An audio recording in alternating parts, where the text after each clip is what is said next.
UP और उत्तराखंड की खबरों के लिए एबीपी गंगा को सब्सक्राइब करें और बेल आइकन दबाएं। लखनऊ विकास प्राधिकरण को भू माफिया चट कर रहे हैं। जी हां, भू माफिया चट कर रहे हैं और ऐसे दीमकों पर कार्रवाई करने के नाम पर सिर्फ एफआईआर दर्ज की जा रही है या फिर छोटे माफिया पर कार्रवाई हो रही है।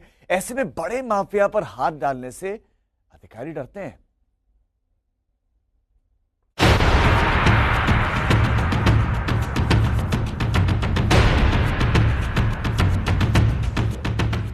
नाम लखनऊ विकास प्राधिकरण, काम लखनऊ का विकास करना, लेकिन ये काम सिर्फ कागजों तक सीमित है क्योंकि हकीकत में विकास हो रहा है भूमाफिया और भ्रष्टाचारियों का। अधिकारियों की मौजूदगी में भ्रष्टाचारी एलडीए को अड्डा बना चुके हैं और जब चाहे जैसे चाहे हेर फेर कर लेते हैं, लेकिन ये हेर फेर लाखों से करोड़ों तक की होती है। दरअसल ये है दिलीप सिंह बाफिला, जिसके कारनामों को देखते हुए लखनऊ प्रशासन ने उसके नाम के आगे पूरी श्रद्धा के साथ भूमाफिया लिखा था। लेकिन एलडीए के अधिकारियों और कर्मचारियों की वर्द हस्ती से भूमाफिया खुलेआम गोपनीय फाइलों में दीदे गड़ाकर झांकता है। दिलीप सिंह बाफिला घोषित है भूमाफिया। लखनऊ के अलग अलग थानों में दर्ज एफआईआर, गोमती नगर, चिन्हट और हजरतगंज में एफआईआर दर्ज, विभूति खंड, मड़ियाव और गोसाईगंज थाने में दर्ज एफआईआर। दिलीप सिंह बाफिला ने कई कारनामे करते हुए बाकायदा सीतापुर हाईवे पर हिमालयन इंस्टीट्यूट ऑफ इंजीनियरिंग खड़ी कर ली है, तो वहीं एलडीए से लेकर ग्राम समाज की जमीन पर भी कब्जा जमा लिया है। लेकिन दिलीप सिंह बाफिला तो एक नाम और एक चेहरा भर है। लखनऊ विकास प्राधिकरण की दीवारों में दरार डालने वाले ऐसे सैकड़ों नाम और चेहरे हैं जो लगातार एलडीए को कमजोर कर रहे हैं। वो बिना रोक टोक, बिना किसी रोक टोक के वो दफ्तरों में जा रहे हैं, दस्तावेजों को चेक करते हैं और मनमाफिक तरीके से दस्तावेजों की हेराफेरी कर जमीनों पर कब्जा करके बैठे हैं। अफसर कहते हैं कार्रवाई की जा रही है तो राम सिंह जैसी कार्रवाइयां भी गिनाई जाती हैं। लेकिन सवाल इस बात का है कि आखिर दिलीप सिंह बाफिला हो या ताराचंद बिष्ट या फिर दूसरे माफिया, इनके चुंगल से लखनऊ विकास प्राधिकरण की कीमती जमीनें कब छूटेंगी और आखिर इनका गठजोड़ अफसर क्यों नहीं तोड़ पा रहे। एलडीए की जमीन पर 119 भूमाफियाओं का कब्जा। डॉन बबलू श्रीवास्तव ने एलडीए की जमीन पर कर रखा है कब्जा। ताराचंद बिष्ट, राम सिंह, बनवारी यादव भी भूमाफिया, अजय यादव, सलीम और सौराब भी है भूमाफिया। दरअसल इन भूमाफियाओं की इतनी हिम्मत नहीं होती अगर लखनऊ विकास प्राधिकरण में बड़े पद पर बैठे बड़े साहिब लोग कार्रवाई करते, लेकिन महीने की पहली तारीख को झप्प से गिरती है पगार, तो फिर किस बात की दिक्कत। और वहीं ये भूमाफिया अपनी दबंगई के दम पर एलडीए की जमीन पर गुंडई की खेती करते रहे और जब भी साहब लोगों से पूछे तो कार्रवाई का राग हलाप दिया जाता है। इसके लिए जीरो टॉलरेंस की पॉलिसी अपनाई जा रही है और इसी के लिए अलग से जो भूमाफियाओं की जो सूची है इसका चिन्हांकन करते हुए इनके खिलाफ प्रशासन और एलडीए के द्वारा संयुक्त अभियान भी चलाया जा रहा है। साहब लोग कार्रवाई का राग तो अलापते हैं, लेकिन इन आंकड़ों से अंदाजा लगाया जा सकता है कि हालात क्या है। सिर्फ 36 भूमाफियाओं के पास 550 करोड़ की अवैध संपत्ति मिली, वहीं कुल मिलाकर 119 भूमाफिया है। तो सोचिए हालात क्या होंगे और आंकड़े क्या होंगे। अब भूमाफिया के सफेद पोश दोस्तों की कारस्तानी ही है कि एलडीए से अब तक 23,000 फाइल गायब है और किसी को कोई फर्क नहीं पड़ता।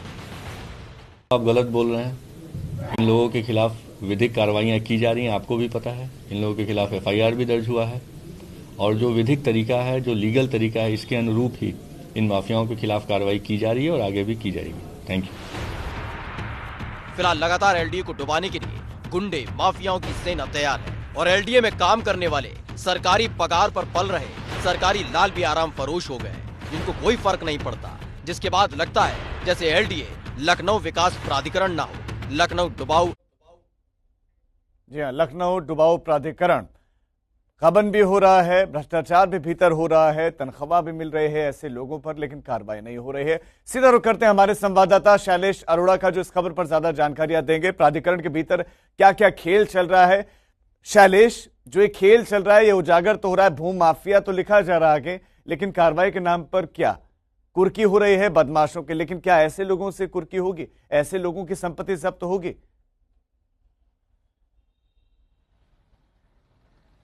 देखिए, निश्चित रूप से राजीव, अगर ये कहा जाए कि एलडीए भ्रष्टाचार का अड्डा बन गया है तो गलत नहीं होगा, अतिशयोक्ति नहीं होगा इन हालात में, पिछले कुछ समय में अगर हम देखते हैं तो 23,000 फाइलों का गायब हो जाना, फाइलें गायब होने के साथ में जो फाइलें वापस भी आई हैं एलडीए में जो स्कैनिंग के लिए गई थी, उनमें भी वो इस हालत में है कि कई पन्ने उसके पढ़े नहीं जा सकते। तो ये भी जाहिर है, कहा जा सकता है इंटेंशनली होगा या फिर अपने आप, बहरहाल वो जांच का विषय है। इसके बाद अगर बात करते हैं फाइलें गायब होने के अलावा जो कार्रवाई की बात की जाती है लगातार, तो आप दिवाली के पहले अगर देखें तो एलडीए ने एक अभियान शुरू किया था।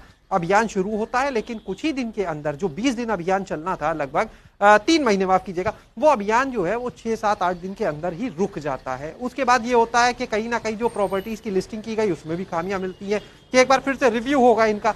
अब सवाल उठता है कि जितनी कार्रवाई की गई है, अगर उसमें 2-3 लोग को छोड़ दिया जाए ध्वस्तीकरण में, तो बाकी जो बड़े बड़े नाम थे वो कहां हैं? सीलिंग की अगर कार्रवाई की बात की जाए तो हम बताएं राजीव, रायबरेली रोड पे एक बहुत बड़े बिल्डर की अपार्टमेंट सील किए जाते हैं, उसके फैजाबाद रोड पर भी अपार्टमेंट सील किए जाते हैं, लेकिन एबीपी गंगा की टीम रायबरेली रोड वाले अपार्टमेंट पर जब अगले ही दिन, सीलिंग की कार्रवाई के अगले ही दिन राजीव जब पहुंचती है तो देखती है कि वहां से सील तोड़ी जा चुकी है। इसके साथ में जो बाहर दीवार थी उस अपार्टमेंट की, जहां पर यह लिखा गया था कि इस संपत्ति को एलडीए ने सील किया है, उसके आगे पत्थरों का एक चट्टा लगा दिया जाता है जिससे वो लिखा हुआ पढ़ने में ना आए। इस बात को लेकर एबीपी गंगा खबर चलाता है, अधिकारियों तक ये बात जाती है, लेकिन अधिकारियों से जब जवाब मांगा जाता है तो कहते हैं हमने दोबारा निरीक्षण कराया था, ऐसे हालात ही नहीं है। अब ऐसे में साफ समझा जा सकता है कि लोग जो हैं वो कहीं ना कहीं अंदर के ही लोग बचाना भी चाहते। कार्रवाई होती है तो ऐसा लगता है कि वो शायद दिखाने के लिए मीडिया को, लेकिन उसके बाद क्या होता है? इसी बीच में कई बार कार्रवाई भी, हालांकि जो वर्तमान वीसी हैं एलडीए के, जो डीएमबी लखनऊ के अभिषेक प्रकाश, उन्होंने लगातार इसको लेकर जब वो पहुंचे अभी एलडीए में, और एक दिन तब हड़कंप मचा जब अचानक उन्होंने सारे गेट बंद करवा दिए और काफी देर तक घूमे, और वहीं से ये पोल और खुलना भी शुरू हुई, जिसमें एक भू माफिया जिसके खिलाफ 6 थानों में 2 दर्जन से ज्यादा केस है, वो एक कार्यालय में बैठकर तहसीलदार के पन्ने पलटता हुआ दिखता है फाइलों के।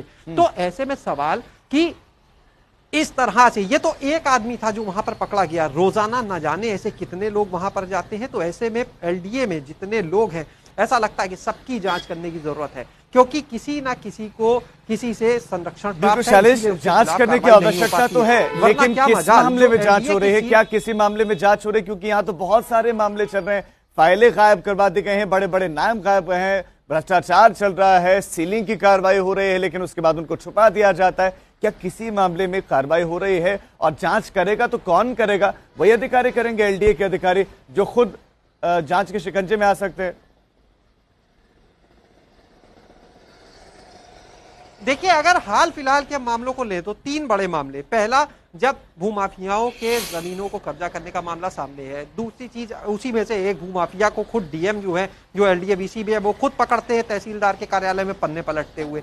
एक मामला हम देखें, 23,000 फाइलें गायब हो जाती है, 1-2 नहीं, 23,000 फाइलें, मजाक है, सरकारी दस्तावेज है, कॉन्फिडेंशियल, वो गायब होते हैं। और एक मामला जब ऑनलाइन रिकॉर्ड्स में छेड़छाड़ हो जाती है, रिकॉर्ड्स में छेड़छाड़ बिना किसी कर्मचारी जिसके पास उसकी अधिकृत, उसकी अथॉरिटी है, जब तक उसका ओटीपी नहीं मिलेगा तब तक कोई बदलाव, छेड़छाड़ नहीं हो सकता। जाहिर है यहाँ के लोग भी मिले होंगे।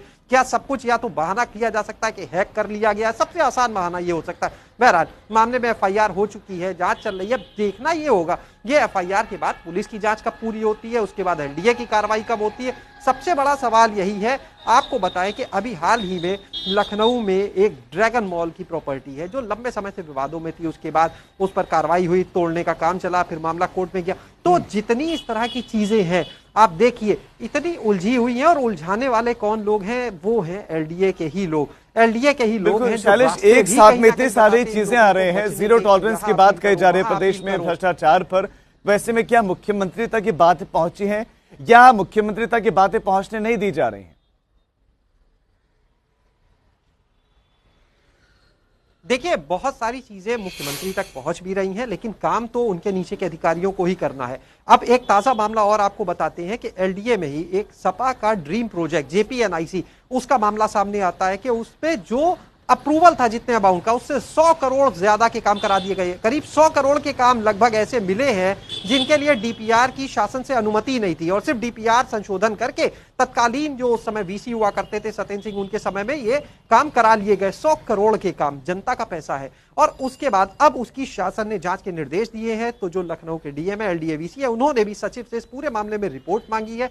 अभियंता जो है उन कामों की सूची भी तैयार कर रहे हैं। तो काम बहुत सी चीजें ऊपर तक पहुंच पा रही है और बहुत सारी चीजें वहां तक पहुंचने ही नहीं दी जा रही हैं। जो चीजें जा रही हैं ऊपर तक निश्चित रूप से उसको लेकर मुख्यमंत्री कार्यालय भी संज्ञान ले रहा है, कार्रवाई के निर्देश भी दे रहा है, लेकिन बहुत से मामले जो यहाँ नीचे ही दबा दिए जाते हैं, अंदर अंदर कहीं ना कहीं कह सकते हैं। लेकिन शैलेश, आप सवाल पूछना बंद मत करिएगा, आप सवाल अधिकारियों से पूछते रहें और साथ साथ तमाम जिम्मेदार लोगों तक इस बात को पहुंचाते रहेगा। फिलहाल आपका इस तमाम जानकारी के लिए बहुत शुक्रिया।